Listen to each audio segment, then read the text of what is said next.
Hello, I'm Patrick Wannis, Behaviour and Relationship Expert, PhD.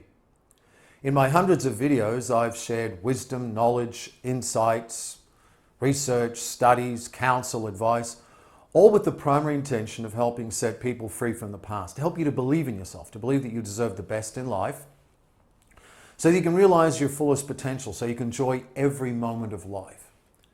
And I'd like to share with you why the video recording of Donald Trump from 2005 speaking to TV show host Billy Bush affected me so much.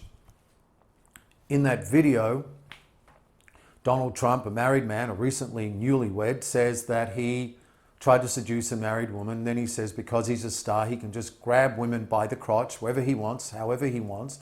And he says he can't resist beautiful women. He just has to have them. He just has to kiss them. And I'd like to share with you why that affected me so much. Now, some people come out and say, you know what, this is just a man talking. It's masculine, it's manly. And the problem with that is that for far too long we've defined masculinity. We've tried to define a man by his ability to control a woman. And it's very true that we are attracted to powerful people.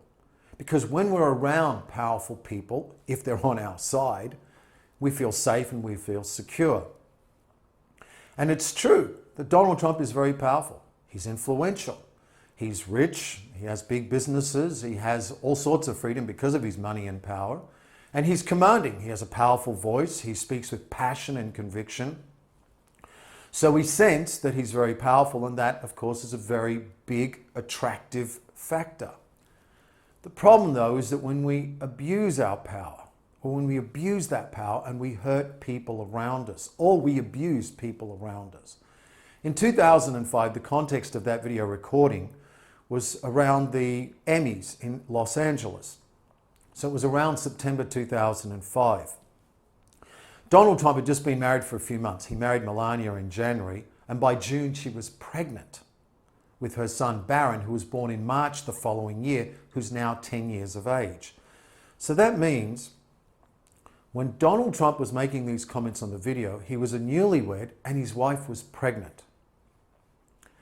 So again, let me explain why this affects me personally. When I was 10 years of age, my mother was giving birth to her third child, her third son. And my mother's in hospital, and we've just come back from visiting her. That's my father and my elder brother. And somehow we end up at the house of another woman whose name was Mary. And interestingly, it's what I recall, my memory of this. So we've come back from the hospital at Mary's huge mansion. This is a very wealthy, rich, powerful woman. And when you're a 10-year-old and you're in Australia at that time, a Rolls Royce is very, very impressive. And I remember standing in the hallway, right at the edge of the door of this woman's house, and it's nighttime and it's dark. And I'm looking around and thinking, where is my father? Why are we here? Why are we spending the night in this woman's house? My mother is in hospital. She's just given birth. Why are we here? And even as a 10-year-old, I recognized how wrong this is. I already knew that this particular woman, Mary, was unhappy in her marriage, and she was spending a lot of time in getting close to my father. And children are very sensitive and very perceptive and very intuitive, and of course some more than others. And maybe because I had the capacity for deep empathy, that I was able to sense what was going on. And I knew as I was standing in that hallway that my father was in a bedroom with that other woman. And I knew that my mother was in hospital having just given birth to my then first younger brother. And in my heart, I knew that it was wrong. I knew that what my father was doing wrong. I don't know what his reasons were. However, there was no real justification for having your wife in hospital giving birth and then cheating on her or being in a house with another woman. We were sufficiently independent to be living at home, to be at home that night while my mother's in hospital. So what I'm saying is, in your heart, you know when something's wrong. In your heart, you know when someone's doing the wrong thing.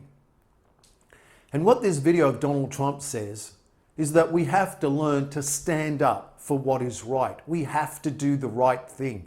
And maybe my whole life has been dedicated and devoted to doing the right thing. And sometimes that is about protecting women.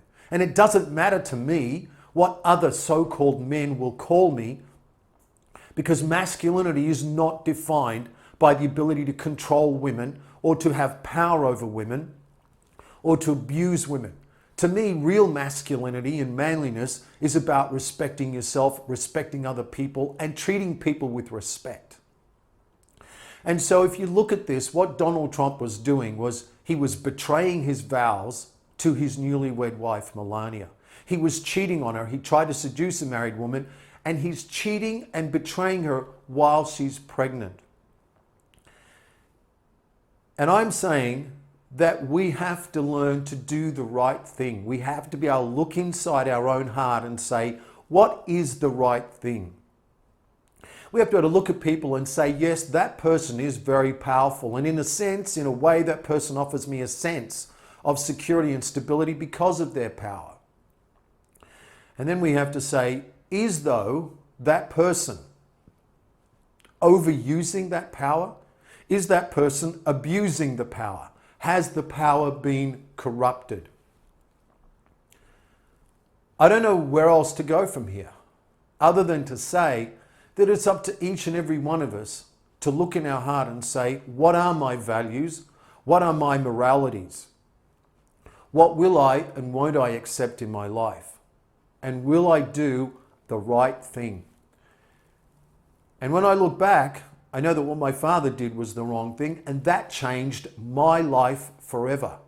Not just that incident, but his abuse towards my mother changed me as a person forever and set me on this path where I've been labeled the woman expert, where I fight for women's rights, not about extremism, not about women being superior to men or men being superior to women, but about treating every human being, regardless of their sex, regardless of their gender, treating them as real people that deserve respect. Finding within you the ability to control those impulses. Whether those impulses are hardwired or neurological.